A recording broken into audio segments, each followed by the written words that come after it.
Good evening, everybody, and welcome to Telling Tales. Here we tell atmospheric stories together through the medium of tabletop role-playing games.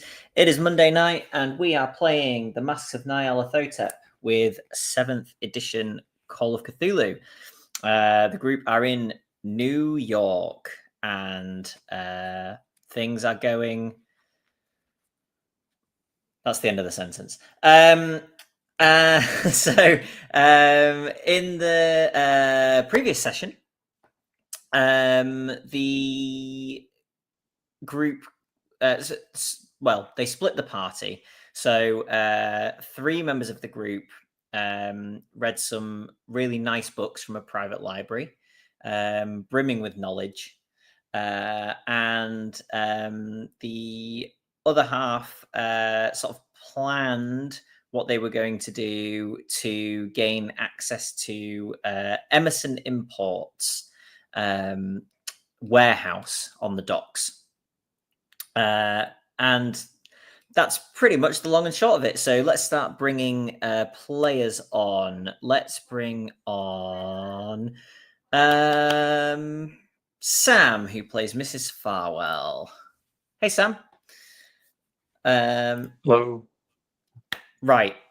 How's Mrs. Farwell doing? How was last session for Mrs. Farwell?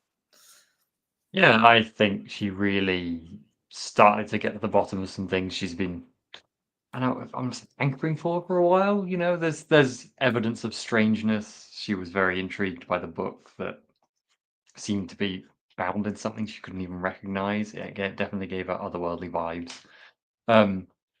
A bit unnerved, but also feeling like there was something meaningful about the reaction that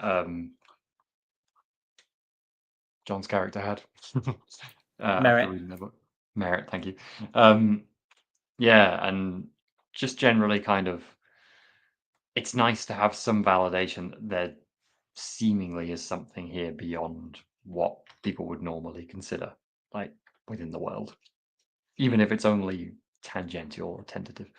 Yeah, I think that was the real takeaway from last session. I want to get back and read the book some more.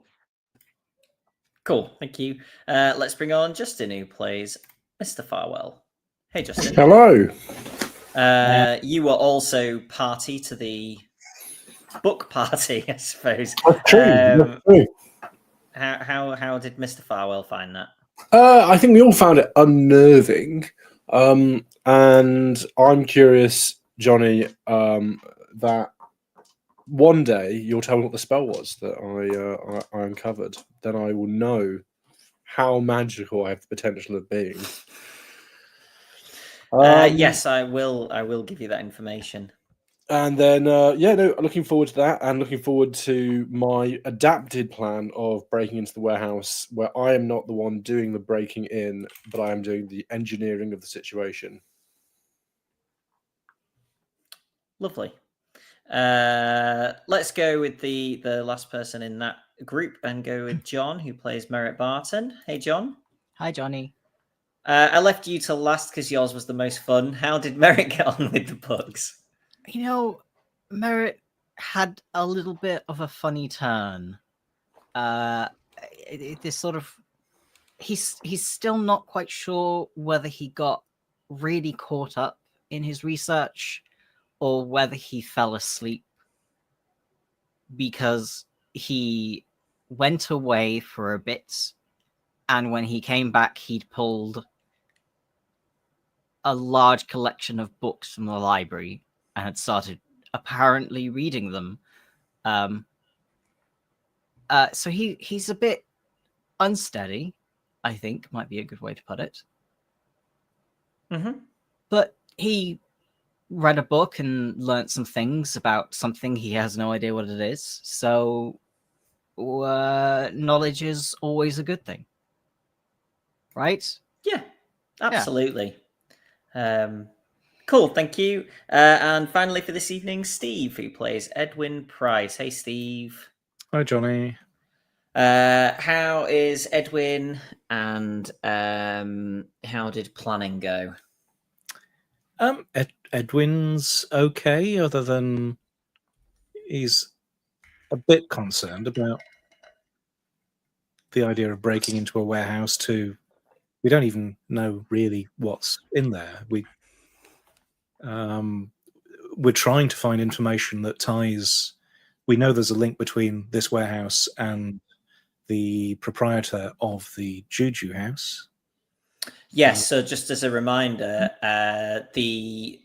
that's correct. Yeah, the business card for Emerson Imports was in Jackson Elias's effects, and had the name Silas and Kwane scrawled on the back in his writing.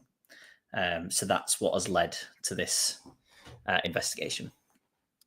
So yes, so we went. Ted and I went over there to scope the place out, because of the two, there were two places. There was the coffee shop that seemed to be frequented by again a potentially very powerful figure in the Juju House orbit.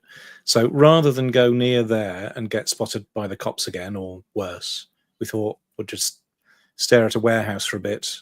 Edwin wasn't keen on just leaping in there, because Edwin is a lawyer and is not equipped with the skills required to break surreptitiously into warehouses. But we got some overalls, and hopefully we perhaps will find something in there that gives us a clue without us getting caught.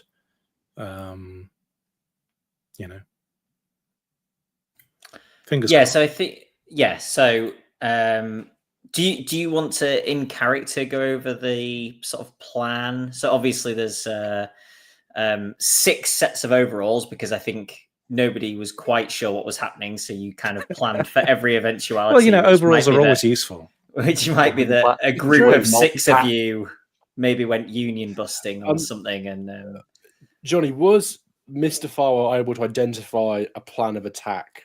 If we were playing Blades, this would be the... Oh, yeah, because weren't you going to go back? I was going to do a bit of a recce to identify electronically where the... I don't know what I'm saying here. Where the point of attack is. So I think we said we were going to do an electrical repair roll. Yeah, that's what I hear. And see how that looks. It doesn't look as good as it might. In that I rolled 47 over 40, but I wonder if there's something I can do to do this differently. Spend some luck. Well, there's luck. You can always push a roll. It's a lot of luck. Come up with a. You can push a roll. What's pushing a roll is basically you make the roll again, but on a failure. So at in this instance, you failed that roll. Perhaps that means when you then go to do the thing later, it won't go quite as well as you would have hoped. Maybe it'll take a bit longer for you to whatever. If you push the roll and you fail, there could be a negative effect now. So perhaps at the point that you're scoping out, something happens. That's essentially the roll pushing. But if you succeed, you just succeed. I quite like the description of pushing rolls. Like, as people, you naturally have a sense of when something is dangerous and you don't do it. Like when you're acting, you're like, I'm going to do this. Oh, I should stop. Well, I'm going to push it. Pushing is like pushing beyond that line. I've got a 4 out of 10 chance to succeed. So just before you roll, are you doing this scoping out sort of in the dead of night? Yeah, that's the plan. Yeah. Okay. Maybe with my ever present sidekick / accomplice with me, Ted. Yeah. Yeah. Oh, for a moment, I thought you'd want your lawyer with you. It went worse. So I'm not surprised. So yeah. Okay. You are poking around the side of the building, looking for you kind of trace the power line, and you're trying to see exactly where this goes into the building so that you can just double check that everything is going to happen as you think it will happen. At which point, a beam of light lands upon you. Yeah. Makes sense. And you see two figures come around the corner of the warehouse. And you hear, "Police, stop what you're doing."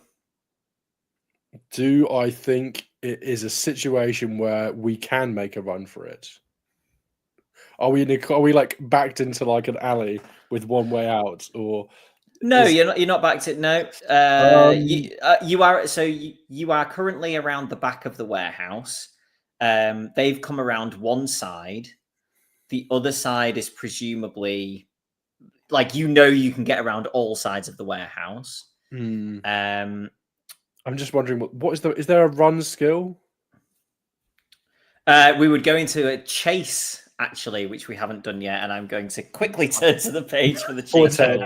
Poor Ted. Because this isn't what I envisioned. Well, no, none of us envisaged these things. Would you like me to explain to you the chase rules before? Yeah, I might decide also, if you're running. Why don't you explain them to the audience? Because I obviously know them. You obviously, and I obviously know. I'm just turning to the page for. Why didn't you check your swim skill? Actually, my swim skill is not bad. There you go. Leap into the water. Okay, so this is as good as my electrical engineering skill. A single skill roll for each character is used to establish the chase, the result yielding one of two options. The fleeing character is faster than the pursuer, in which case it is assumed that the pursuer quickly falls behind and the chase is not played out. Or the pursuer is fast enough to catch the fleeing character. If this is the case, the game picks up the action at the most exciting moment, the point where the pursuer is closing in on the fleeing character. So we do a speed roll. The roll adjusts each participant's move rating for the duration of this chase. Each participant in the chase makes a con roll to test physical condition and endurance. On a success, there is no change to the movement rating for the duration of the chase. On an extreme success, +1 to movement. On a failure, -1 to movement.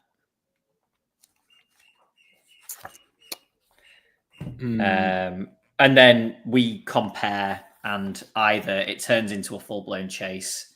Do we have any idea if Ted is particularly spry on his feet? Was Ted here? He might have been staking out another part of the building. That's true.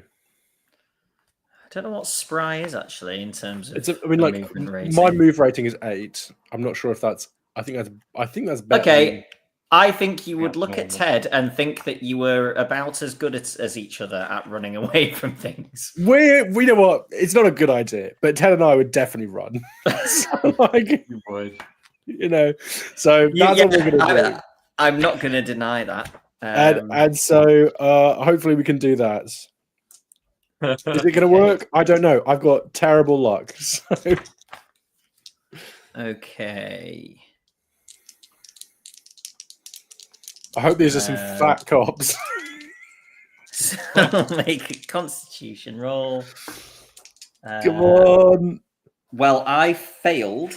You'll be glad to know. I also failed. And Ted. Ted's just going to leg it into the distance. Ted did succeed. If Ted gets away and I don't, that's fair. That's totally fair. That's on me. However, they did have a higher move rating than you both. So What? Ted's success only puts him level with them, and therefore he's still involved in the chase.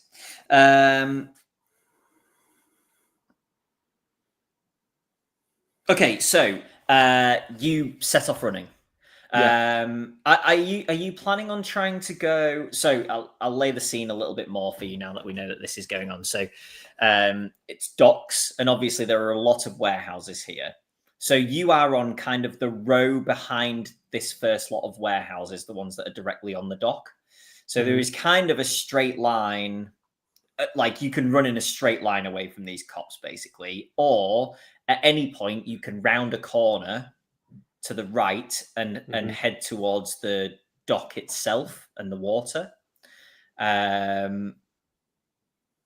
Or you can go left and go kind of further into the sort of industrial area in an attempt to lose them. Yeah, I think that would be my preference. To head further into the industrial area. Yeah. I'm just trying to look at what skills are available. Okay.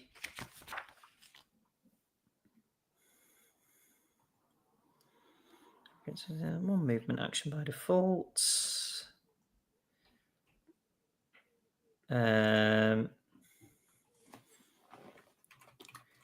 So, Justin, you will have one movement action, and Ted and the cops will have 2 movement actions.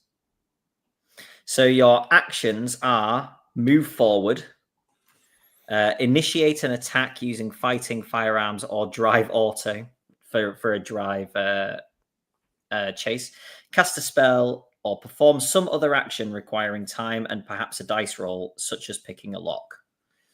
Sure.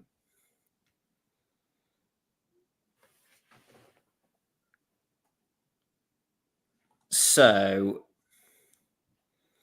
what we can also do, though, is you are going to be making some turns.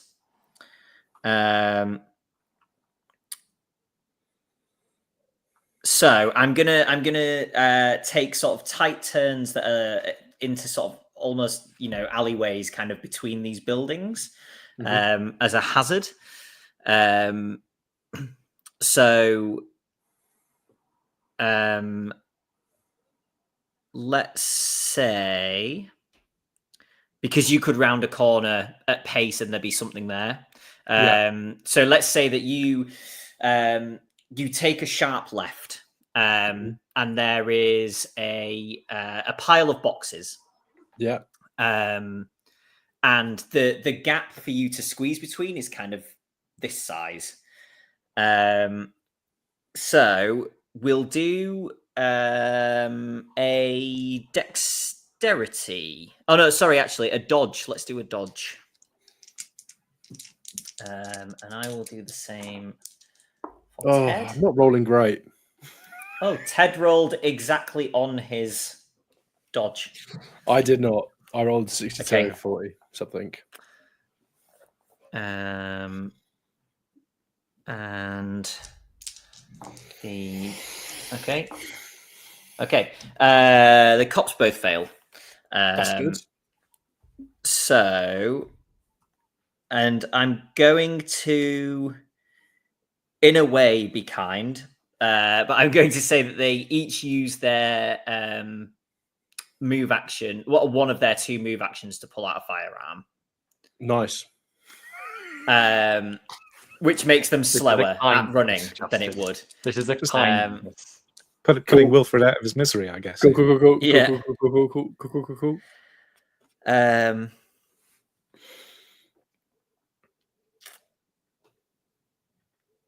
Okay, so I'm assuming that you will use your move action, and so will Ted. To flee. And Ted actually takes the lead over you, and he gets through the boxes before you, and maybe hears you sort of scuffle against them as you head through. And then there is a tipped over metal trash can on the floor, and he kind of shouts out back to you to watch out for it. Okay. So you take a bit of a stumble on that first one, but then you get the heads up on the second and manage to avoid that. It is dark down here as well, so it's reasonably fair enough that you would be struggling.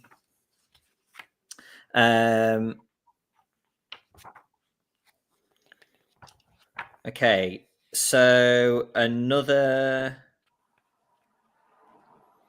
move roll, I think. So another con roll. Sorry, Justin. Come on, rolls. That was bad.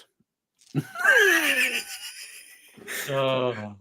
Do you need new dice, Justin? I might do. That was a 99, so I think that was pretty bad. I think it's not going great. I've got a stitch.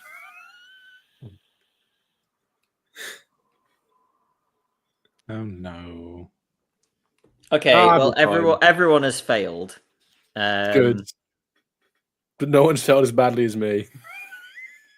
Has everyone got stitches? I'm going to have stitches at the end of this. I need stitches. Oh, I missed something, but I don't imagine you would have done it anyway, actually. So if a character elects to take a cautious approach, movement actions can be spent to gain bonus dice on the skill roll to negotiate a hazard. But you would have basically not moved had you done that, so I can't imagine. No, thank you. Not today, son. Like...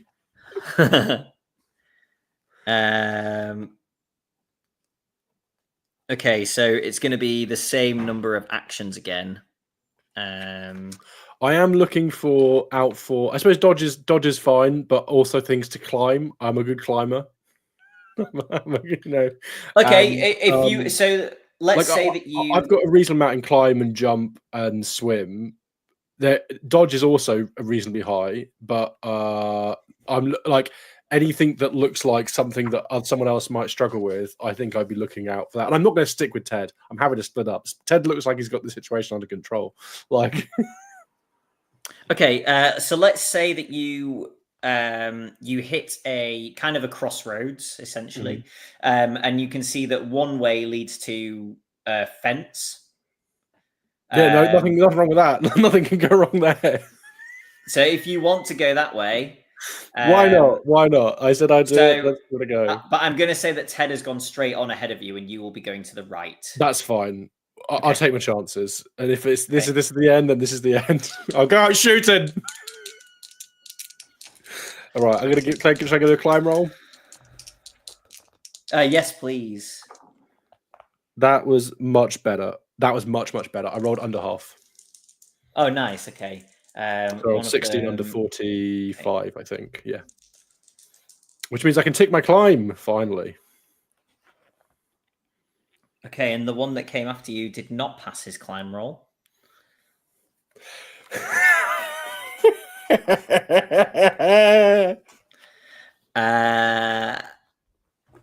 like wheezing through his stitch. Oh, Ted is very deftly leaping over things in the alleyway, and the other police officer is not. Right. You you are both no longer being chased by police officers. However, they are each going to have a pot shot at each of you as you run away. Nice. Can we try to dodge? I'm going to make your shots, and then we'll see what happens. Yeah. So they have 50% in with the Colt 38. That is a 3. Nice. And that is a 7. We are going to kill Ted. Unbelievable. Oh no. Live by the dice and die by the dice. That's fine. Okay. It's not fine. You're being shot. That's fine. Do we get a dodge? Both with under. They're both under a fifth, aren't They're they? both under 20%, yeah. 20%. So they can't run, but they are absolute marksmen. In the middle of the night. Headshots. Okay. Let me just check the rules for being shot in the head. What count? I shouldn't ask, but I will. What counts as a crit? Is it like? I can't remember now. The combat. I'm just checking that. I think it still might be a very low number, but the 3 might have done it.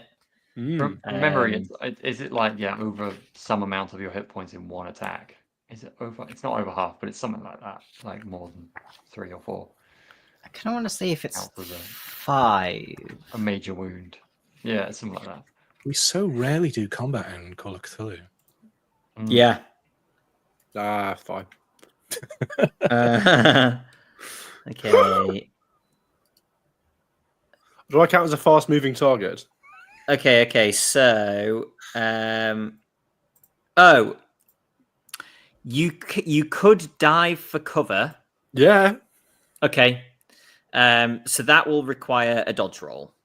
Fair. I'm doing it. And if you succeed, I'll say that Ted is doing the same. Ted has failed that. I'd succeed. Bye, Ted. Okay.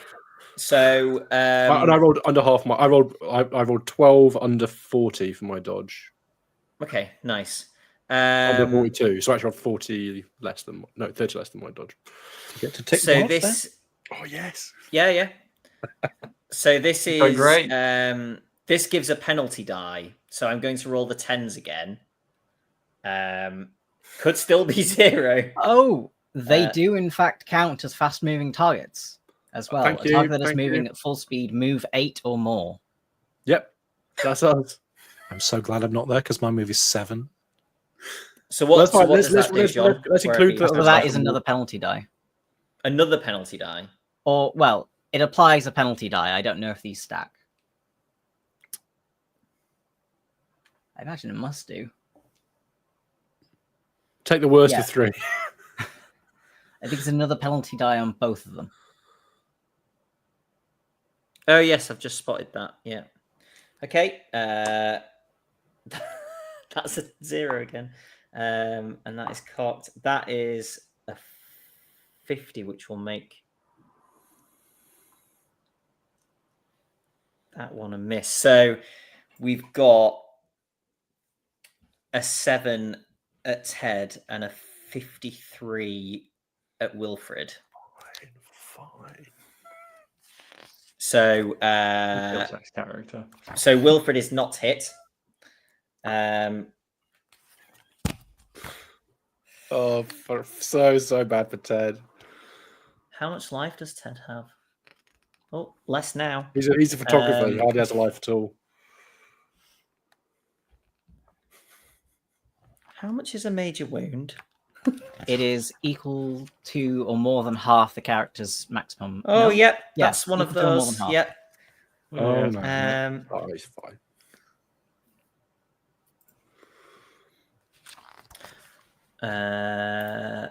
Yep. I feel bad for him. I do feel bad for him. Okay. Off stream.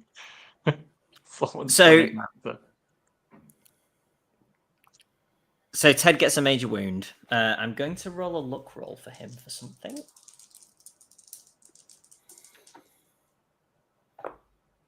Which he succeeds. Okay. He also needs to do a con roll to see if he stays conscious. Which he passes. God, that God. Okay. Obviously, you don't know this. But what has essentially happened is he has been shot in the lower abdomen. And he spun at the time of being shot and basically fell into a sideways sort of alleyway onto some refuse, essentially. So a soft landing, as these things can be. And also the police officer doesn't know that he hit him. and had basically broken the chase, so he's not carrying on after him. But Ted is essentially, lying down, holding this wound now there, but is conscious. He is conscious. Justin, Mr. Farwell, are you sort of waiting where you've dived, or? I mean, yeah, I think I would try to move. Like, I've got the fence. Obviously, I think I would try to maybe see if I can circle round or something in a way that I can like try and see if I can meet up with Ted, from the direction he was going. And then maybe if I think the coast is clear, I might go search for if I haven't seen any signs of him. I probably wouldn't do much of a search, but I also don't want to get, my assumption would be that Ted would have been, if there wasn't the shots, that Ted would have continued on back to the hotel, rather than meet up. So I'm gonna wait and see if the place clears out, basically, and if it does, maybe I'll circle around and get him. Okay, yeah, you pretty quickly hear the sounds of the police officers leaving. Fair enough, then. In that case, I will cautiously approach where Ted was shot and kind of like with it might take a minute or two, or a minute or so, but very quietly hissing, "Ted, you there, Ted?" Yeah, and after a sort of minute of crouchy walking down this side street, you just hear it. Oh, cool. Oh, you're fine, Ted. You're fine. Come on. I'm not. I've been shot. Oh, fuck. Right. Well, in that case, I'll go and. Well, it's so useful because I have first aid, and I have my knife comes out. So I'm going to try some first aid on Ted while we're here, which I did not pass. Okay. But you didn't roll like a 99 or... No, I already rolled 96, so it's pretty bad. It's not great. So this is why I stay in the library. It's pretty dark, is what I'll say. So, Is your first aid over 50? It is not. What is your first aid? My first aid is 40. Okay. So, yeah, that's a botch. That is a botch on the first aid. Oh, dear. Is it? That's pretty bad. I thought like 96 on its own was I'm pretty starting to think Wilfred has a plan and had a vendetta against Ted. 96 or higher if your skill is less than 50 is a botch. If it's over 50, then... fine. Can you push a botch? Maybe don't push. I think you can. I think I would push this roll. I think this is absolutely a situation where I'd push. Now, will this kill If Ted if I fail? you botch a push, it will kill Ted. Yeah, I know, but I'm already botching this. I think you can push a botch because a failed push roll is worse than a botch. Yeah. You're putting Jonny into a corner where he might have to kill. True. Well, I mean, what are the outcomes of a botched first aid roll? I'm going to say that you would cause more harm. Yeah, pushing it. And I mean, I kind of don't want to speak on like Jack's behalf, but there may end up being a mild mistrust between. It's just like mild death. Well, I won't push it then. That seems like a botch is not the worst possible thing that can happen. Yeah. Okay. So I'm going to say that you've done one more point of damage to him. It's fine. He'll survive. What did you do, Justin? I'd love to hear what first aid was attempted. It's dark. It's dark. Did you try and get the bullet out with your fingers? Yeah. Surely he does what Mr. Farwell does when he does first aid, which is stab people. That's possible. There may have been some stabbing. But maybe these things are difficult. It's dark. It's dark. People. I honestly can't wait for Jack to be watching this back. Oh dear. Okay. So are you then planning on sort of, Yeah, arm over the shoulder, hobbling him back to the hotel? yeah. I think going away, then getting a cab most of the way, but not all of the way back to the hotel. Okay. Cool. Yeah, you managed to do that without any further incident. Sure. And well, actually, would I go back to the hotel? He's been shot, and There is Inga's character there. oh who yeah, has sure, yeah, that's good, yeah. combat medical experience. Yeah, and I know it's no first aid, but I suppose that would do at a pinch. Shame I can't tick that box. That'd be pretty helpful. Rather than the pinching that you've been trying to do as a first aid treatment for this wound, clearly. It's not been on my side. I've had some bad luck with these rolls. Okay, was everybody waiting up? Were people going to bed? What were folks doing, do you think, while this was going on? Tell us that you were scoping the Yeah, place out? absolutely. Yeah. Then Normally, yeah. I don't bother telling you because you say things like it's a bad idea, but we had this as a plan. So I would have told you. Is the hotel does it have an area that would be open all night to sit, or would it be impolite to do so? No, I think you could in the sort of lobby area. Yeah. Yeah, that's what I think. I'll just sit in the lobby area waiting. I will keep Miss Fowl company. I probably would have been insisting all evening that Mr. Barton and Mr. Price and Mr. Corporal Shea went up to bed, but probably unsuccessfully if they're waiting. Well, I'm barreling into the hotel and seeing my lovely wife explain that there's a bit of an emergency, and what happened to? I like loudly, we were mugged. But like we should go see Corporal Shane immediately.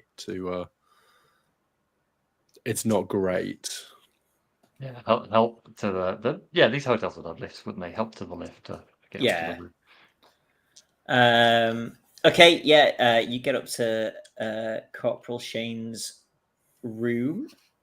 This is when Jonny wasn't watching Corporal Shane. No, it's when we knock on Corporal Shane's door and we find him dead on his bed with a symbol carved into his forehead.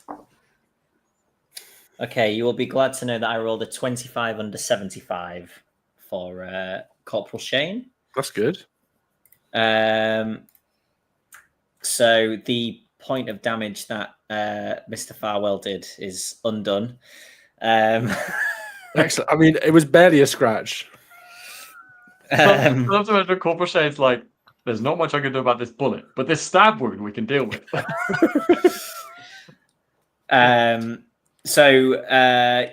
Anybody who's watching sees a sort of, very talented field medic looking over, checking, if there's an exit wound, which there isn't, and then taking out some sort of sterile pliers and managing to remove the bullet and patch him up. I'll put Ted up by another point, actually. How many hit points does Ted have? Just out of interest. Broadly speaking. 10 total. Took 5 damage, then took another damage, so is back up to 5. But I will put him up by another 1 for the morning. I'll say that a night's rest with a patched up wound. So we'll put him on 6 out of 10. Yeah. Is there a rule for a major wound? Because that doesn't get unticked for a little bit, does it? Yeah, it will take a little while. Yeah, I don't have full bed rest until he recovers, but I don't know. So I'm on the wounds bit, and it only has like the page 121 major wound recovery. Oh yes, yeah. But there's no like. The only thing is that if the current hit points fall to 0 while you have a major wound, you die. That's like the only side effect. I think. The major wound is healed when the character either rolls an extreme success on their recovery con roll, or when their current hit points have recovered to half or more the hit points than their full hit point total. So once the he point goes, Jonny was making, there's no other penalty. Yeah. Oh, right. I see what you're saying. Yeah. Other than don't get to 0, you die. I suppose you could roleplay a bit. So it sounds But like it actually, persists for Not at least an a week. immediate dying as well. You go into con saves, and if you fail any of the con saves, then you die. But you roll every round that you're unconscious. Yeah. So what's his Cool. con? 65. Okay. Well, while this is going on, presumably I would be like, Wilfred, what on earth happened? We were searching around for somewhere to find something. I was having a lot of difficulty, and we decided to get a closer look. We were pushing our luck, really, but I mean, I say we. I was quite insistent. I felt pretty bad about it. And then I don't know, security guards or maybe police. I'm not sure. And we decided we just ran for it, really. I will look from you to Ted injured on the bed, and then slap you across the face, and then hug you. Fair. Reasonable. Ted is sort of in that kind of fitful, passed out, sleeping at this point, exhausted from having to walk home a bunch of the way home with a gunshot wound, and then He's fine. Have it patched up. He's after I've hugged Wilfred, I will try and get Ted some water, and then just like keep his forehead cool and make sure he's comfortable and that sort of thing. Corporal Shane gives you a kind of a nod of approval. And then you see his eyes kind of dart down to the massive blood stain on his bedding, and then kind of goes and sits in a chair that's at the side of the room, and doesn't usher any of you to leave, but kind of puts an arm on the arm of the chair and goes as if to doze off. I'll stick around.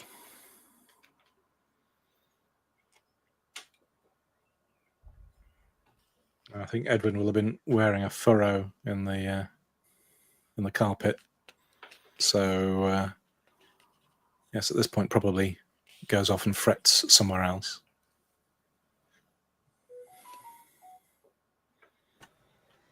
I will offer to take Mrs. Farwell back to her room and say we should probably leave our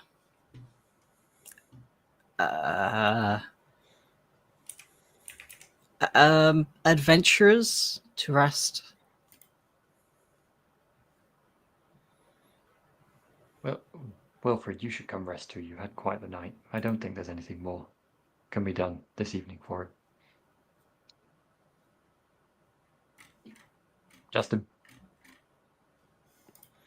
I think I'm just going to stick around for a bit longer. Well, don't stay here just for the sake of it if you need to sleep. And then I'll go. Be escorted to my room. Probably not sleepy anyway. I will say, as I see you off, do you think this may be a sign that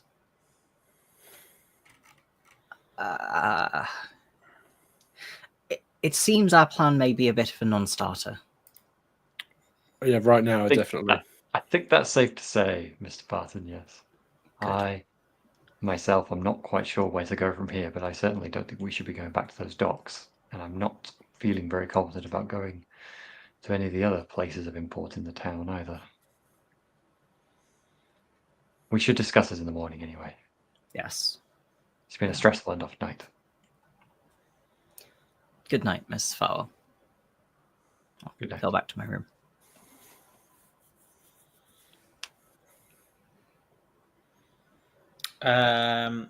Okay. Unless there's anything else, morning rolls around.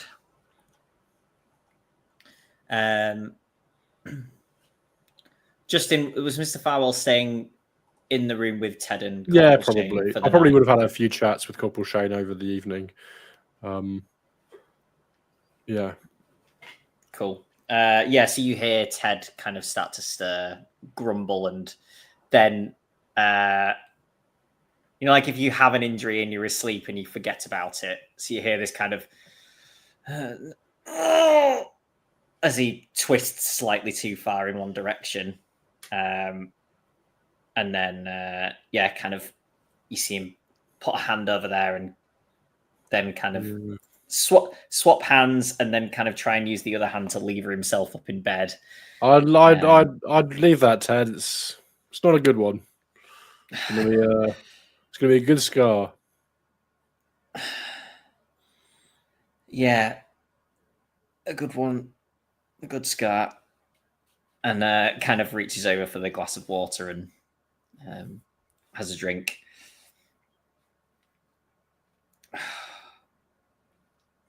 Well, I'm not sure how much use I'll be pretending to be a electrical repairman. Oh, that was a dumb plan anyway. Wouldn't have worked. So I think today, at least, just probably take a day off. You see Corporal Shane kind of nodding. You got maybe some photos to look through, things like that. Writing to do. Maybe I should try and get Corporal Shane to get a picture of this while it's fresh. Yeah, that'd be good. One for the old album.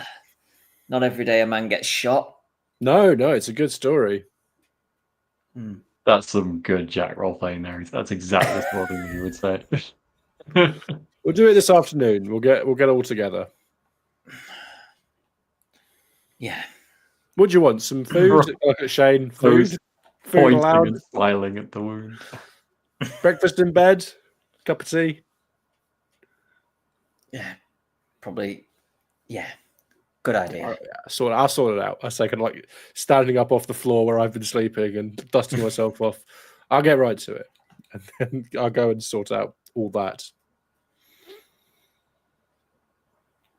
I'll maybe be down for an early breakfast already. Whoever's down earliest. Maybe it's maybe Mr. Farwell going down for. Yeah. On seeing Wilfred come downstairs, I'll probably wave to you, and just say, "Do you think it might be? How did you get here last night? Did you get a carriage back?" You took a cab, yeah.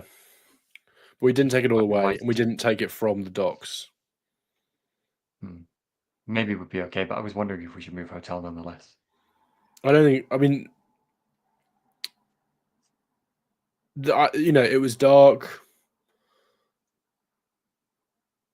I don't know if they got a good look at us. They didn't seem that interested in pursuing.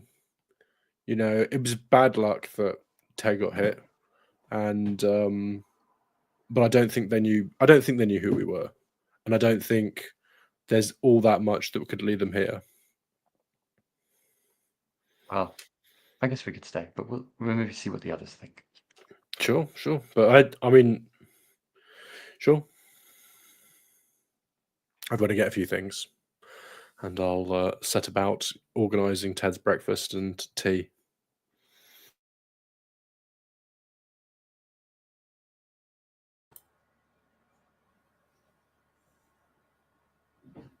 Cool. Yeah, he's very appreciative, and you can see some of the colour sort of come back into his face as he eats some breakfast, and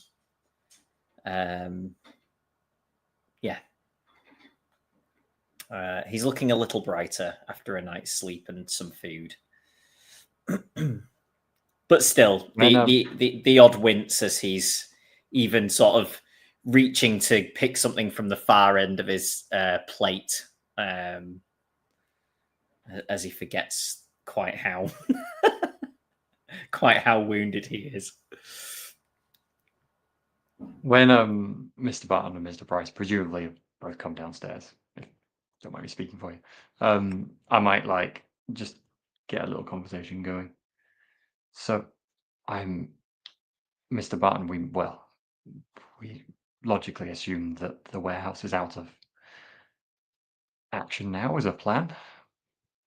I gather there was significant nervousness about going to Juju House or anywhere associated with it in town after after the intimidation tactics that were used against us. What's next?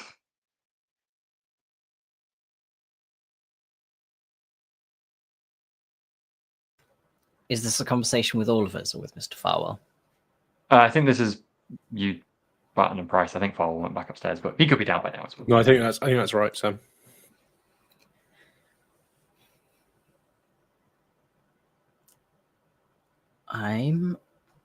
Well, there's a few leads out of town we could follow up on, but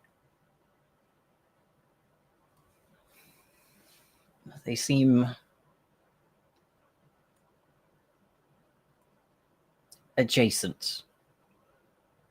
Does that make sense? Was this that researcher? Oh, There's the university to try and follow Jackson's trail.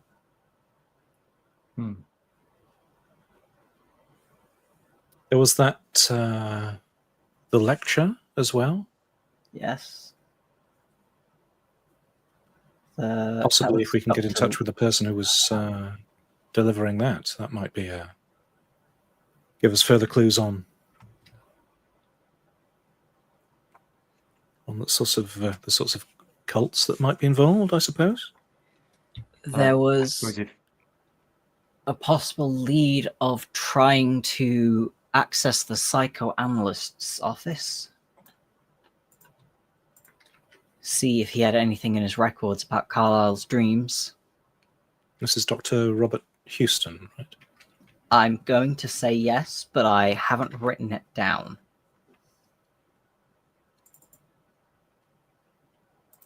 I'm assuming that's the psychoanalyst that went on the I remember that. The expedition. Vaguely Yes. remember that name. Do we know where he was? How would we go about? We know where his office is, I think. Oh, I believe Eric. Oh yeah, she did tell us, didn't she? Or she told us about him. I think Erica suggested that Roger. Hang on. Yes. It's Dr. Robert Houston. Yes. Yes. He went with him on the expedition. So yes, because before the expedition, because he was having dreams, wasn't he? And before the expedition, Erica suggested that he talk to Dr. Robert Houston, and rather than sort him out, Dr. Robert Houston ended up going on the trip as well. Yes. So that kind of ended poorly. But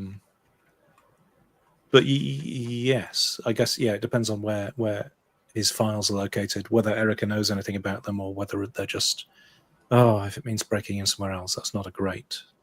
I'm definitely inclined.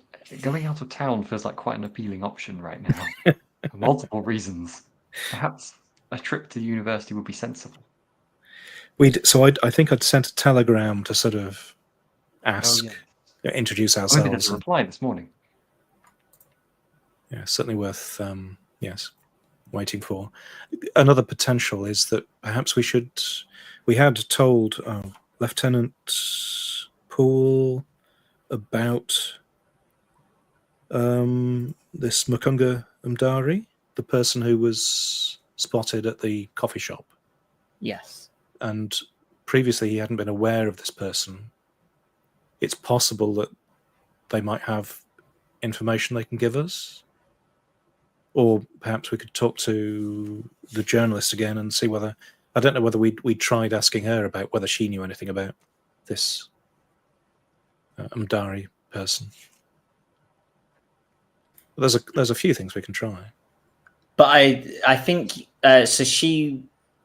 We might have asked that already, of course. She was there when you were chatting with. Oh, of course, yes. Lieutenant Paul. So yeah, there's a chance that she'll have, if it was of interest. Anyway, do we have a plan for how Paul was, kind of what the next steps for Paul were? He was kind of just we managed to get a meeting with him, and then he would try and find us again via the journalist lady. Was that kind of the impression we had of what might happen next? I don't remember anything more than that. Yeah, I think it was a kind of, if either of you have anything of note, you'll share it with the other And kind of we're situation. hoping that he's doing things behind the scenes and investigating. Well, yeah, I think he said he'd look into things, and we told him to be careful. But obviously, it's only been a pretty short length of time. Like, I mean, it's less than a day, I think. So far, it was yesterday morning. Yeah. Time flies when you're being shot. And reading horrid books, obviously. We could also, I mean, it's not really a lead, but we can start asking around to see if anyone knows about this Bonet woman, who is the woman that Carlisle became quite infatuated with. Makes sense. Though that will have been several years ago now, so the trail's probably gone cold on that. Maybe it'll be worth visiting our friend, who I've also forgotten the name of, who's dealing with Jackson Elias' estate. What's his name? Oh, Jonah Kensington. That's the he's the publisher. Oh, yes, and then there was a Carlton Ramsey. Yeah. Whose niece is named Willa Sly. Thank you, notes. Nice. Carlton Ramsey. Trying to get better at writing names myself. Yeah, I suppose we could visit Mr. Ramsey and ask if he knows anything about Dr. Houston, where we might be able to find information about him, or I mean, he's more local than we are, so he might have other ways to help with our somewhat dead end of an investigation as it stands. Well, it certainly seems sensible to not exactly lay low, but yes, take things a little easy given the situation last night. Yes. First, we've been threatened by them, and now we've been shot at by them.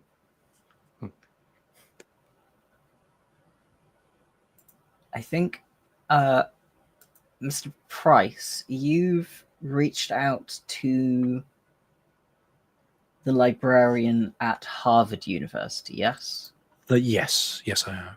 Then I might reach out to the professor from the Miskatonic University, the one that Elias had the flyer for. They're not too far from each other, probably. We may be able to combine them into one visit if we try it later in the week.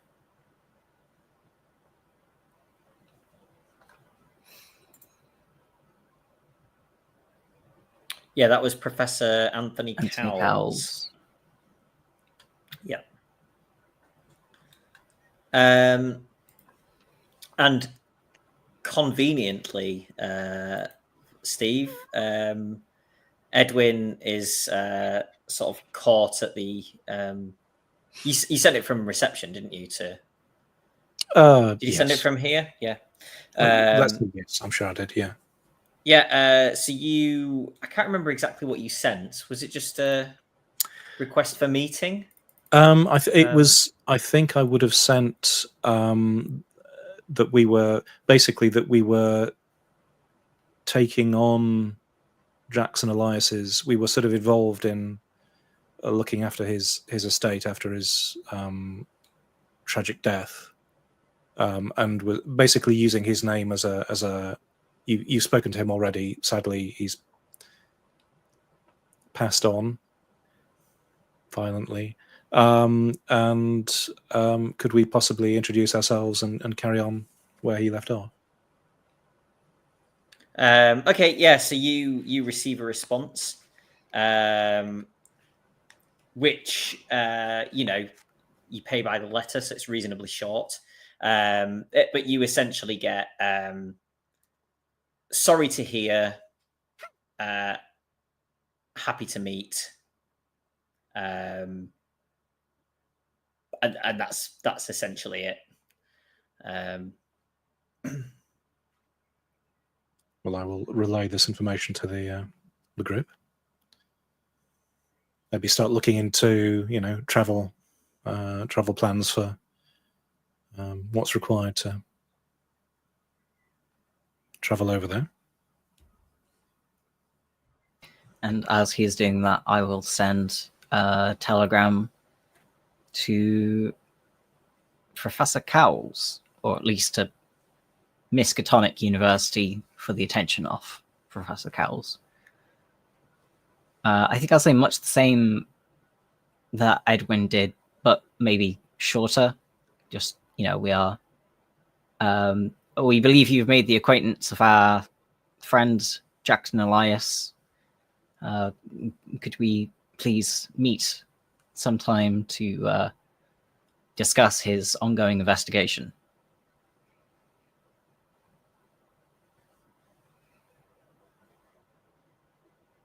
You're muted, Jonny. Cool. Yep, that's fine. Did you say that you were going to look into travel arrangements, Steve? Edwin's going to. Yes. Yeah. Yeah, you can get the train to there, which would take you probably between 4 and 5 hours. So you may need to look for somewhere to stay the night potentially, unless you have a very long day. And if you want to try and fit both visits in, it would probably be sensible to have planned for an overnight stay. Oh, that seems reasonable. How far is Cambridge from Arkham? Let's say it's traversable in an hour. Yeah, that's fine. While you're both doing those things, Mrs. Farwell will be nervously smoking a cigarette.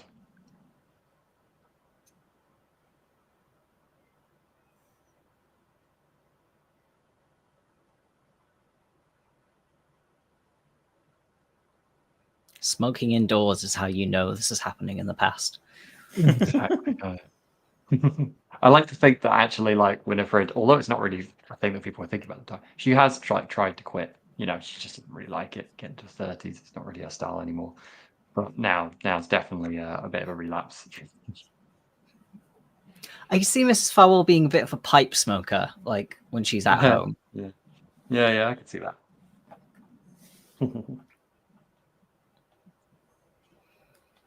As presumably at some point, Wilfred will come down at least. I will take the opportunity to ask how Ted is doing if I see you, Justin. Oh, you're on another mute.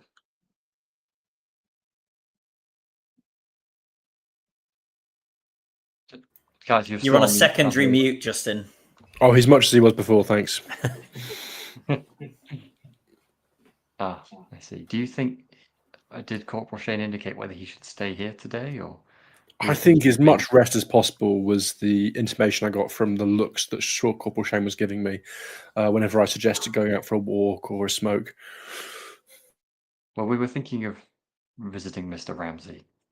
I suppose maybe they're staying here, but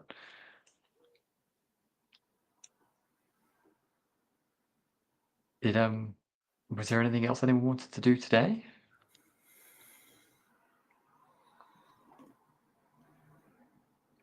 No. I suppose we could. I mean, I've no idea what to make of that reference to the Pune woman you mentioned. Is anyone familiar with that term? Perhaps we could head to the library and try to determine what sort of reference it might be. That's a Or good look her up point. in the phone book. Does Brunei sound like a name or like a describer? I think it was a name. You got the used as a impression name. it was a name. Right. Yeah. Phone book would be where I would look. Or call the directory. Maybe to start without directly asking, I suppose. I mean, Erica would probably have more information. She was the one that it sounded like she'd given us all the information she had. She didn't seem awfully fond of her. No. To be frank, I don't think Miss Carlyle very much fancies being involved in those sorts of investigations any more than she has to be. Brunei was a surname. I'd have guessed Yes. so. Maybe a resident directory or a phone book or something would be the best way. To the Can library, we find then? something like that? I mean, can we find something like that in the hotel or in a They'll have one here, I expect, if Yeah. we ask. potentially? My only warning is that when one looks for names in a phone book, one very often finds them. How do we link a particular Brunei to? Well, Mr. I think Carlyle? let's start with the names and then work from there. So there will be some kind of business. I'll go up to the front desk and ask if they have a phone book that I could borrow, Jonny. Yep. Yeah. They lot of big. Yeah. Um, Would you be so kind as to carry this to the table for me, gentlemen?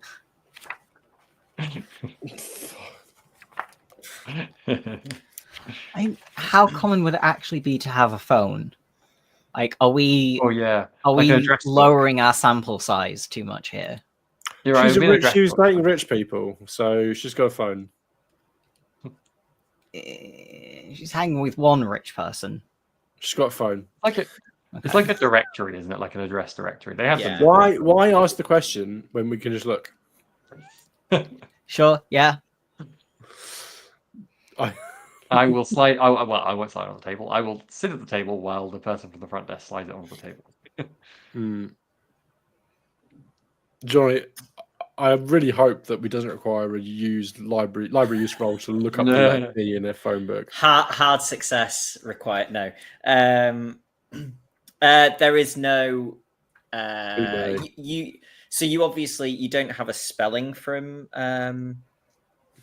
Erica, but you look at a bunch of different, put like a BOO, a BU, a bunch of different sort of options on spelling, and you don't find anything that you think matches that name.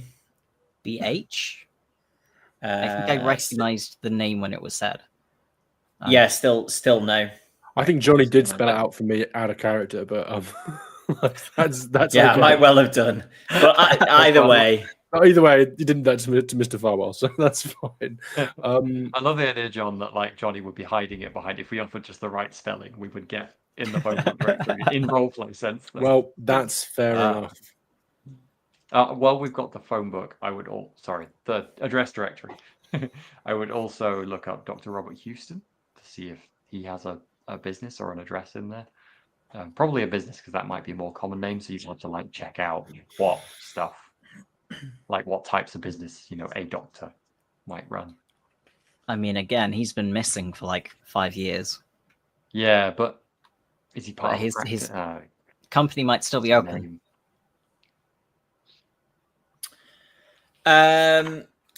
You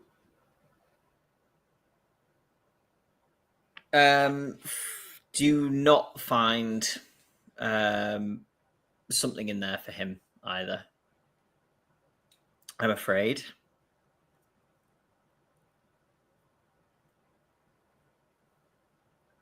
Particularly helpful. Do we have any other uses for this book?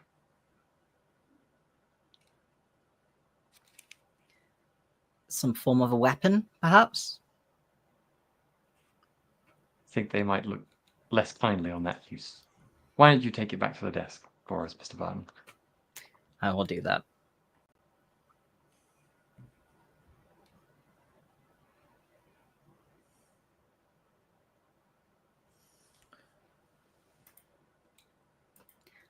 In that case, I think to Ramsey.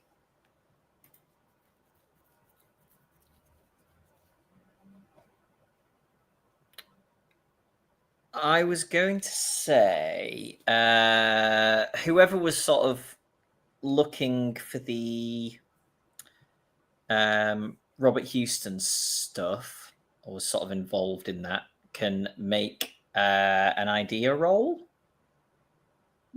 Roll. That's fun. Not a bad chance of an idea. That's a 99. Okay. Which is not a fumble, actually. Did you 'cause my stab idea was anyone? empty, but ouch. Can't push an idea roll. That would be illogical. The light bulb went on above your head and then exploded. I love ideas as well. That's the most depressing one to fail. Oh. Well, if this has all been a bust, shall we visit our friend then, I suppose?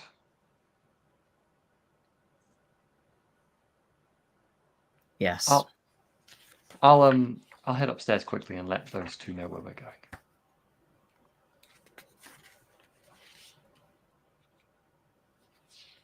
And I do so and inform the others. Yep. We'll be heading out for a few hours.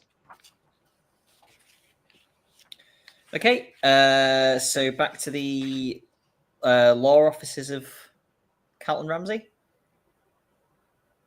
Okay, you head through the front door, and Willa is at the sort of secretarial desk, and kind of takes a moment, like a second, to kind of recognize you as you come in. Hello. I'll get my uncle. Thank you. And she goes and opens the door and says, Mr. Elias's friends are here. And you hear and a scraping of a chair. And he comes to the door and says, please come in. Thank you. And he's kind of walking around the side of his desk and says, so, to what do I owe the pleasure? Well, there are a couple of things. First, he kind of gestures to seats if you are not sitting. Firstly, some good news. You may shortly be responsible for a part of Hilton Adams' legal fund at the hands of a very generous benefactor. That is good news. Forewarn you. The second, we were wondering if it were possible to track down the assets of Dr. Robert Houston. Robert? Richard? Yes. Yeah, Robert. Yeah. Robert Houston. He was the doctor that went with Mr. Carlyle on the expedition. And don't worry, Mr. Barton. I'm aware of who he is.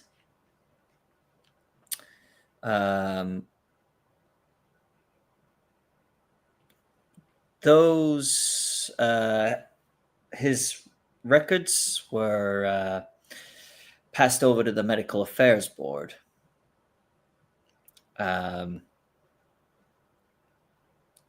Now, theoretically,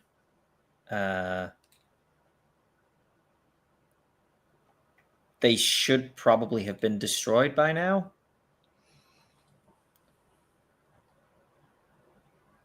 And whether or not they have been is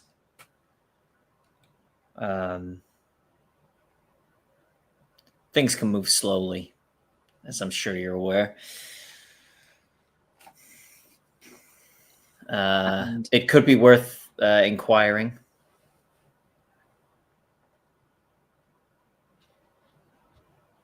We had a very productive meeting with Miss Carlyle where she suggested that Dr. Houston's notes may provide significant insight into what happened to her brother, as well as a woman's name. Sorry, I've forgotten the name. Bonet. Bonet. Miss Bonet. We haven't had any luck finding her, obviously, in the directory, and I don't really know where else to go with the name, but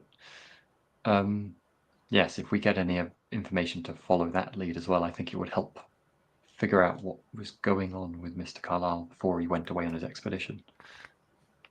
He scribbles and says, I'm afraid I don't know anything about this person at present, but I can inquire. Yes. Would you... are you going to look further into the records of Dr. Houston, or would you like me to inquire?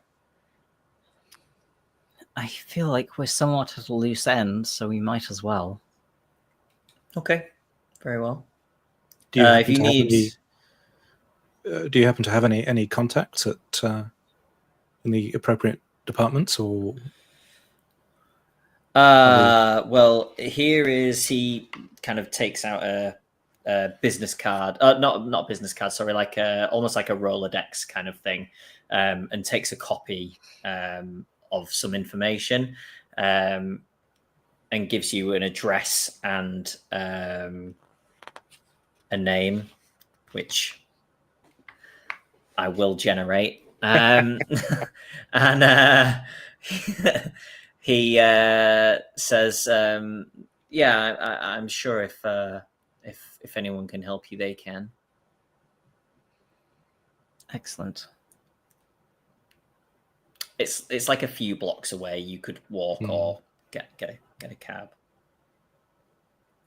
We've, it's safe to say, decided to cease our investigations about Emerson Imports and Juju House for now.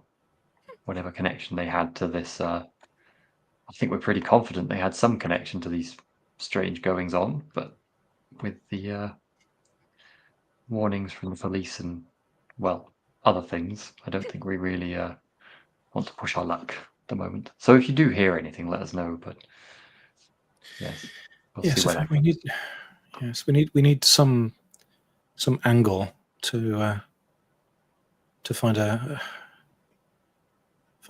a way in that isn't too confrontational. I think that's our issue at the moment.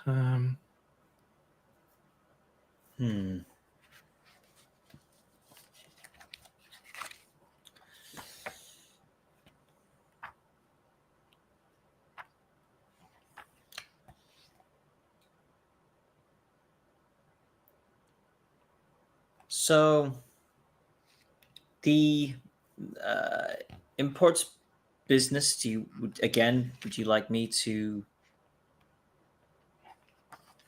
get in touch with them under some pretense? Perhaps. think you feel safe to do so. Mrs. Farwell, do you think you have any need to import anything back to the UK anytime soon? It's perhaps so simple as there was a business card in my client's effects. Yes, that would make sense. I would be tempted to all of us to stay away from it, given the warning we received. Are there any outstanding debts that his estate owes the business for services carried out? Business could resist such an offer.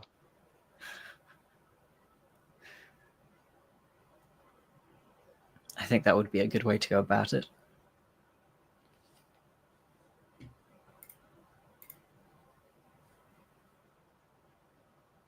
More than happy.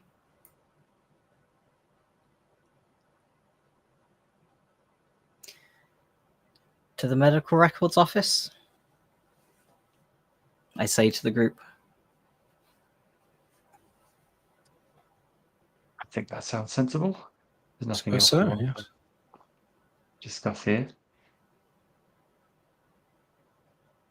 Yes. Okay. Frank Williams is the name of your contact at the Medical Affairs Board. Are you going in with some kind of story as to why you should be able to access these records, or one could potentially ask, these records might be important if Robert Houston might have been liable for some sort of, I hesitate to say malpractice, but perhaps there were some irregularities that needed. I don't know whether you could say that we are acting on behalf of one of his patients' next of kin. Yes. Yeah. Don't say anything. We'll just say that. And True. Given that we have an inkling that his records might well be unusual, that seems like a yes. fair We definitely don't want to name. Mm-hmm. We definitely don't want to name people. No, but that would be client confidentiality. That would be yes. Surely we could claim that. Yes, certainly. I think this is a safe approach. We're not saying give us the records to hand. We're just saying at least are they available, and should we be able to come back with the necessary paperwork? And we could ask Mr. Carlyle to put in a request if they are here, if necessary, or find another route. I've already forgotten the name of our contact. Frank Williams. Frank Williams, yeah.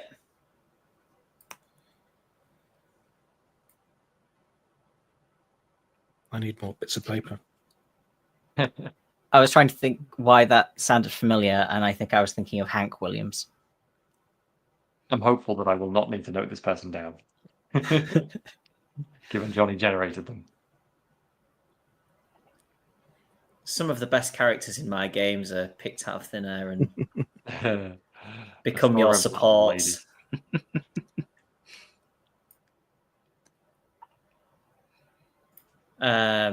Okay. Are you heading in with that then as a backstory? Yes. Cool. Yeah, I think with room to adjust it as needed. Allowing Mr. Price to take the lead, I think, at this point. So you give the name at the desk to a young man who then goes off and returns with a man of a similar age, and basically he seems quite similar to Carlton Ramsey. You don't know if he's I don't, unless you asked, but you imagine he could be a personal friend as opposed to like a business contact. And he says, we'll say it's still morning. Good morning, gentlemen, lady. How can I help you? It's strange to be asked for by name at the front desk, I have to say. Good morning, Mr. Williams. We were, I have to say, given your name by Carlton Ramsey. Oh. Yes, we're involved. We're working together on a number of things, and he was good enough to point us in your direction. I see. I shall.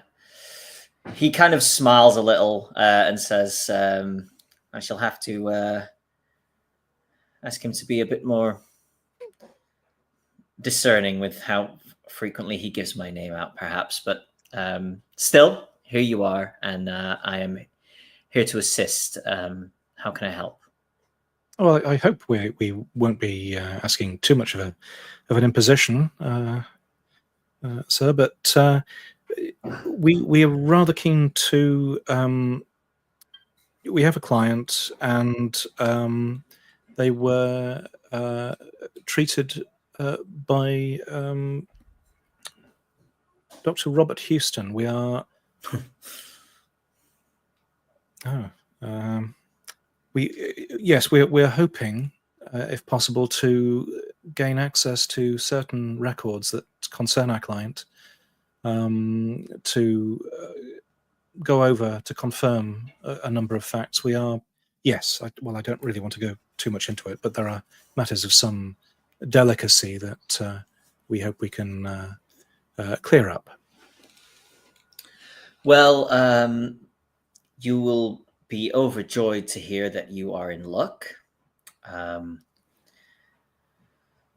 My loss is your gain, I suppose. That box has been sitting in the corner of the destruction room for some time. Nobody seems to be getting around to authorizing the destruction of those files. I cannot remember something that has sat in there for that long in my time here, which has been substantial. So please come with me. Thank you. Could I be trying to gauge whether he's being...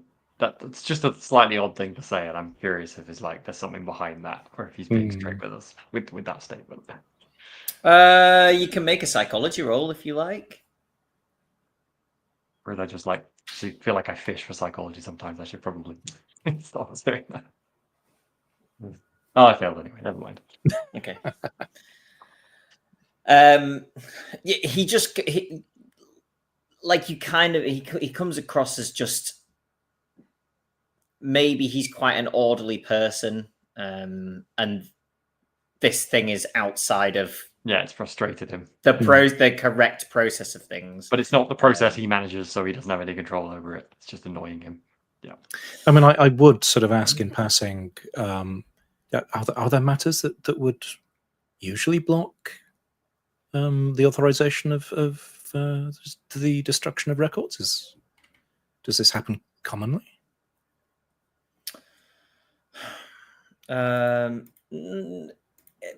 Infrequently.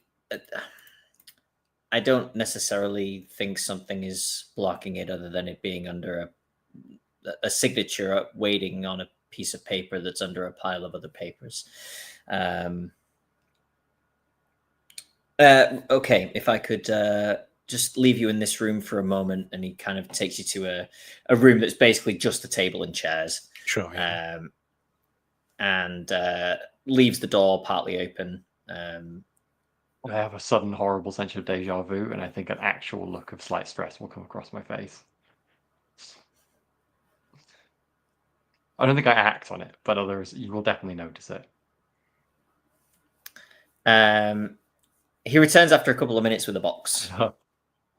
Visibly relieved. Probably overtly to the point of even he notices a bit. And he plonks the box on the table and says, as associates of Carlton's, I assume that I can trust you with this. Everything must be returned.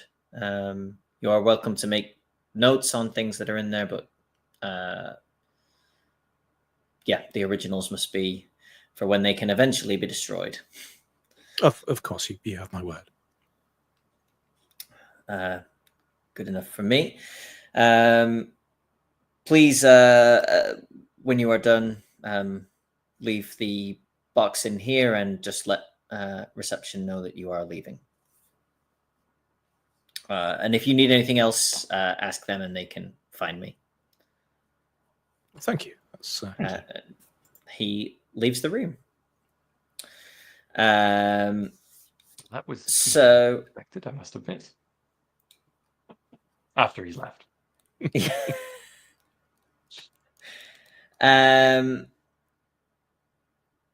Okay, so this is standard sort of storage box, Oh yeah, crack it open, and Edwin will start taking elements out and kind of laying them neatly in sort of organizing them on the table, according to some vague, type. If there's a particular like journals or papers or whatever. This, at least for the most part, is sort of client case files. Okay. And they are name labeled. So yeah, you can pick out the Roger Carlyle one with relative ease. Lovely. I suppose when looking through the names, no others pop out, like Bonet, for instance. No. Right. No. So you flick through, and you find one entry of particular interest, which I will share.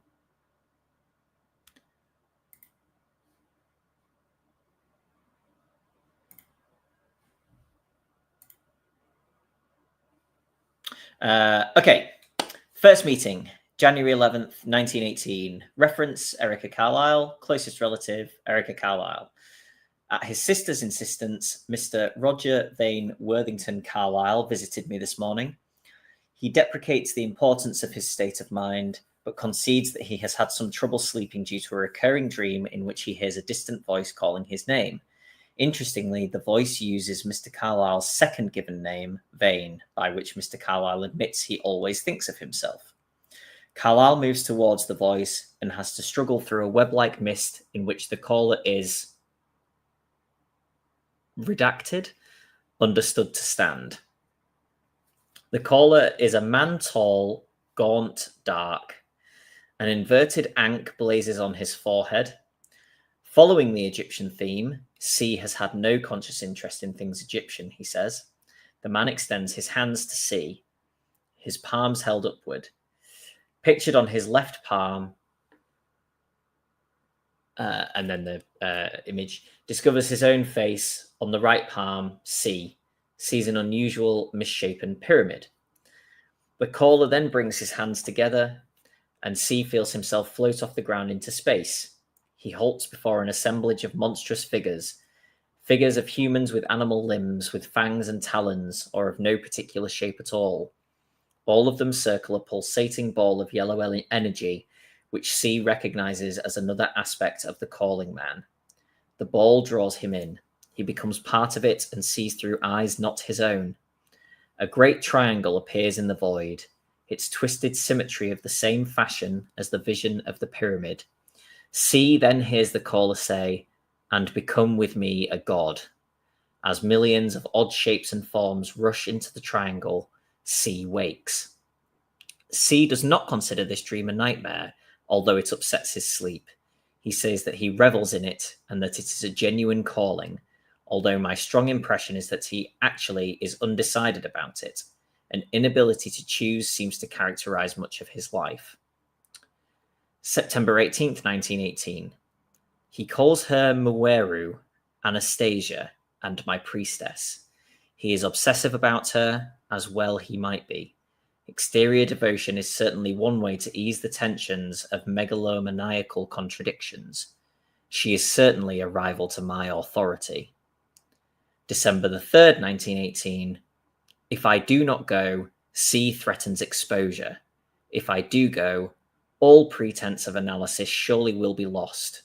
What then will be my role?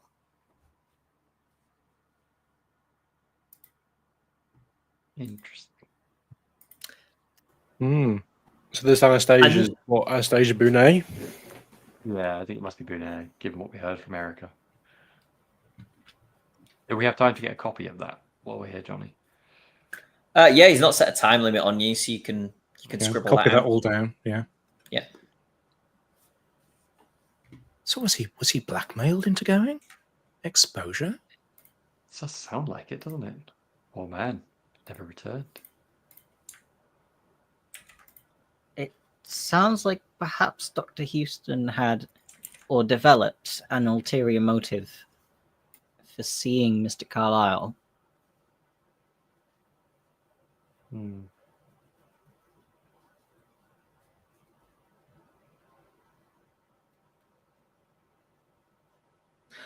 I'm going to look through the rest of the box and see if there are any personal notes.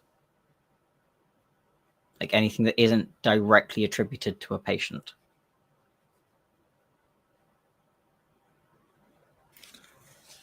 No, you don't find anything else of particular interest in the box. Nothing found in human skin or, Yeah. Not this time. Unknown creature skin. I would like to look at if there's any indication at all of which patient records might be most recent, if they're in some sort of order. I would like to try to find just a few examples of like visits that he did to other patients around the time or just before he went away, like that September to December 1918, just to see if there's any like oddness or changes to his. Yeah, did they all like sort of drop off? Did he become... or was he noting odd things down in other journals? That's fine if there's not. I'm just curious. Let me just check this. Or did he stop doing them? Maybe there's like no other patients he saw in that time. I don't know.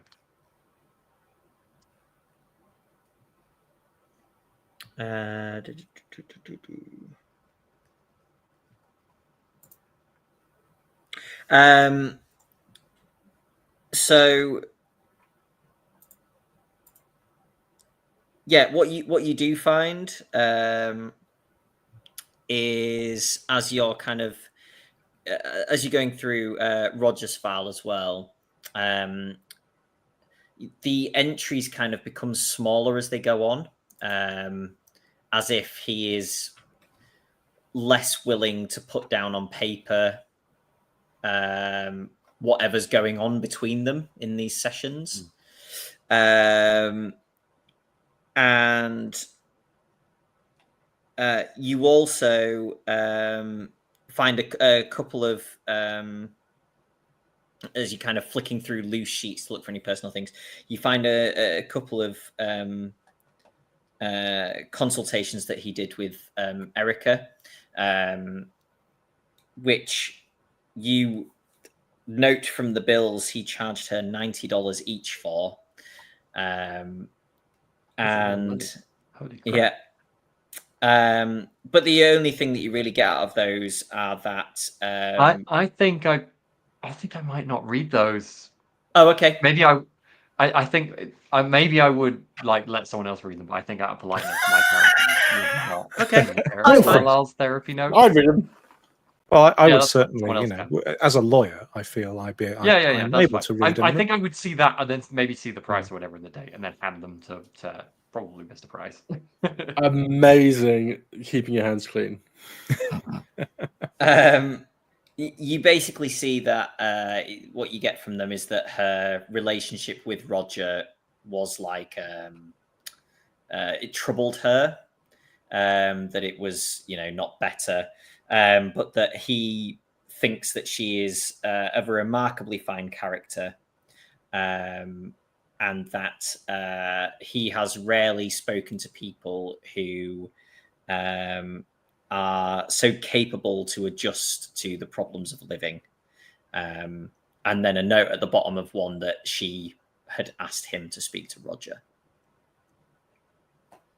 So what you're saying is I have specifically avoided reading like a shrink's notes about someone, and in the rarest of rare circumstances, those notes were entirely complimentary.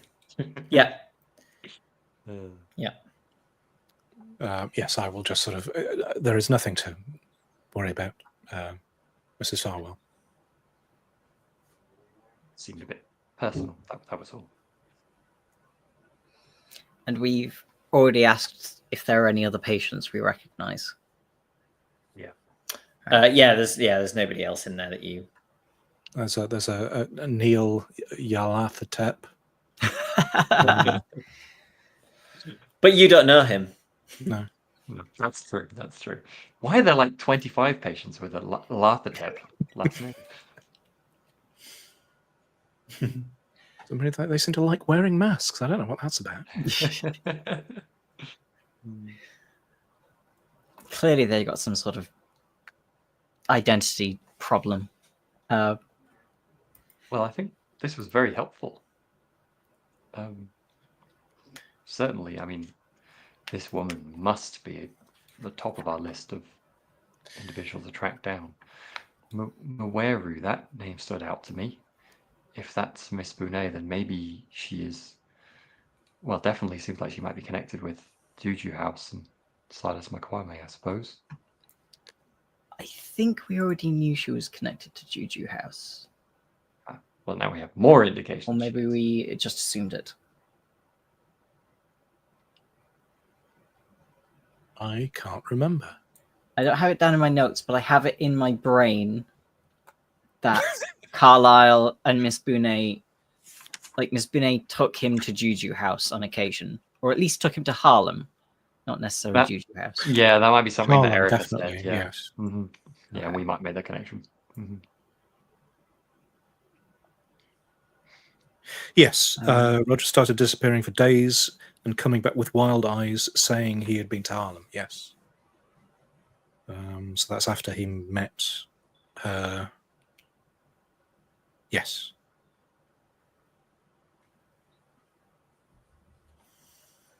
Well, that goes somewhat to explain why Mr. Carlisle had certain books in his library if he was having Egyptian dreams. And apparently, yes, he described Bonet as being queenly or a priestess. So there is definitely a strong link growing here. I wonder why. I wonder how she came into his life, how they met. Did she try and target him or something? Wait. Sorry. Something occurs to John and maybe might be about to occur to Barton. Mr. Carlisle's dream, the figure had an inverted ankh on his forehead. The book I read the other day was... that might still be him. It was full of marginalia of inverted ankhs. So that don't was... think... I suppose he could be doodling his dream, or he could be... I made a connection. Isn't this session predating his obsession with the book, or...?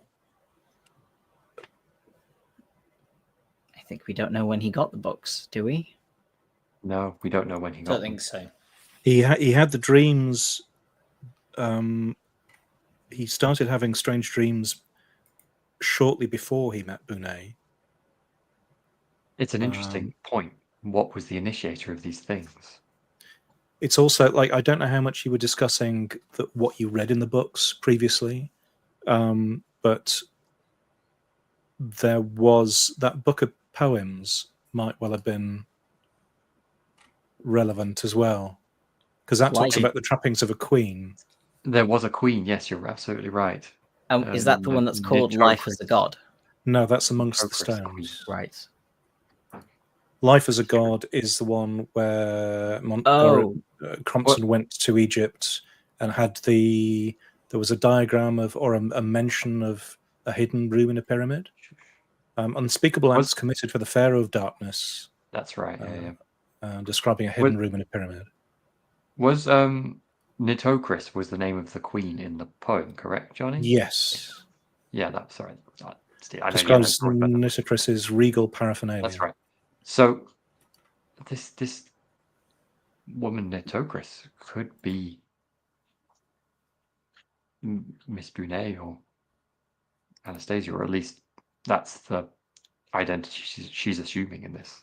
We do seem to have a surfeit of names now. A lot to follow up on.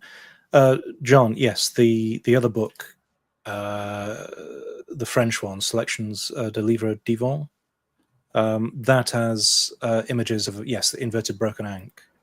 And discussions on the enmity between Paz Luza and Nodens. Yes. We definitely haven't seen that symbol anywhere else. Like the one that was carved into Jackson Elias wasn't anything like the upturned egg or anything, no. And we haven't come across it anywhere else other than that book. That's fine. No, we know it's the same symbol that was carved in the Harlem murders, but I don't think we've seen it anywhere else.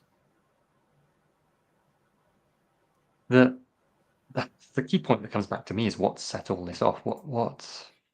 Why did Roger Carlyle get involved in all of this in the first place? Did his dreams come from nowhere? Did he get given a book? Did he meet someone? Did he find something? And then all this came about? It's just strange that he individually, his sister wasn't involved in it. And then suddenly he's seeing these people, and it's sort of a missing piece there. Yes, it is a very good question. I mean, those books were very odd, it's safe to say. Perhaps he started having odd dreams after reading those, I suppose. But where did he get them from? I mean, if you are on speaking terms with Erica, perhaps that might be a question that we could ask at some point as to when those books were.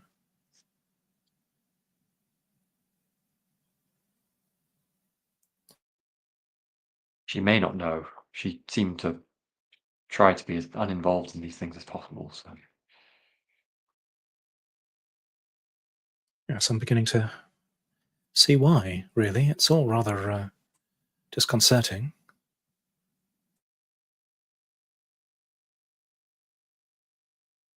Well, I suppose if we're done here, we should probably pack these things up and...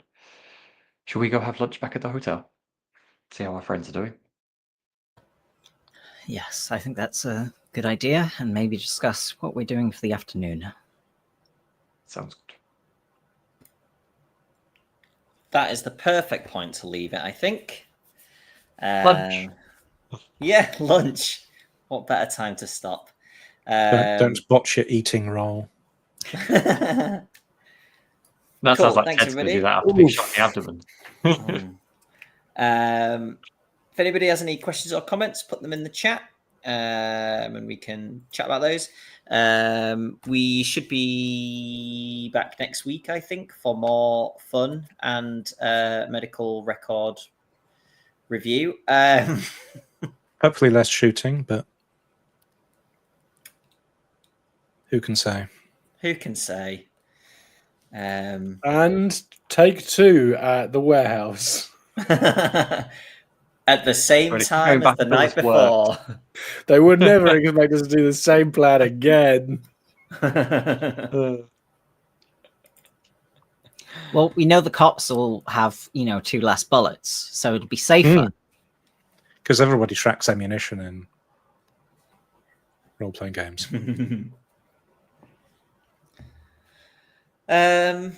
Cool. Yeah. Anything? Any good chat? Any good chat? I like this one. Being killed by cops, the most unexpected death in Call of Cthulhu. Yeah. Especially if you're not in the session.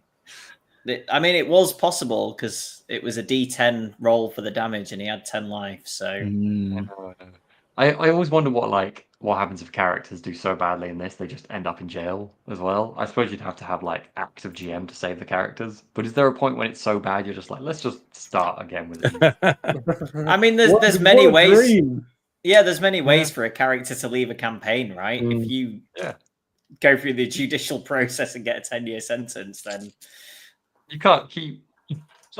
That's a hard thing for the GM to fix at that point. Well, you see, obviously, then we just break into the jail and spring them, and that would be absolutely fine with no. Yeah. As soon as he recovers one health point as well, he loses the major wound, and then he just starts healing normally as well. So I think he'll hopefully be out of this within a week or two. I kind of now just want to play Call of Cthulhu, the courtroom drama. Can you please all get nicked and just? Well, that's what I was avoiding in this. Apart from Edwin, who will be representing you. Yeah, exactly. It was really close. I knew you weren't going to surrender, but it would have been really interesting if you just did immediately surrender. How much luck do you have? Just out of I don't interest. have very much, and like 20 luck is a lot of my luck. You know, I've got 30 luck. I've got 27 luck. Okay. So 27. like, Okay, so you know. it was a 7-point spend originally. Yeah, no, And you so, don't and have I a think lot we of do luck, have that's true. luck rollers sometimes, don't we? Where we have to roll. We do, Yes. yes. Yeah, so I'm not spending any luck ever. Like, basically, Fair enough. because I don't want to go under like a quarter chance of succeeding. A luck I roll. think you should have spent luck. But again, I've spent nearly all of my luck doing that, and also there are no consequences. That's And fine. we never no have rolls consequences. where No Serious consequences. consequences to pushing. we never have rolls where like we deadly. There have been no consequences to this. Sorry, Steve. yeah, it's Never like, punished for making poor decisions. That's all I'm taking away from this. does anybody have a luck less than 27 in the group? Because sometimes you pick like, oh, who has the lowest luck, and we'll roll as a party for. Yeah.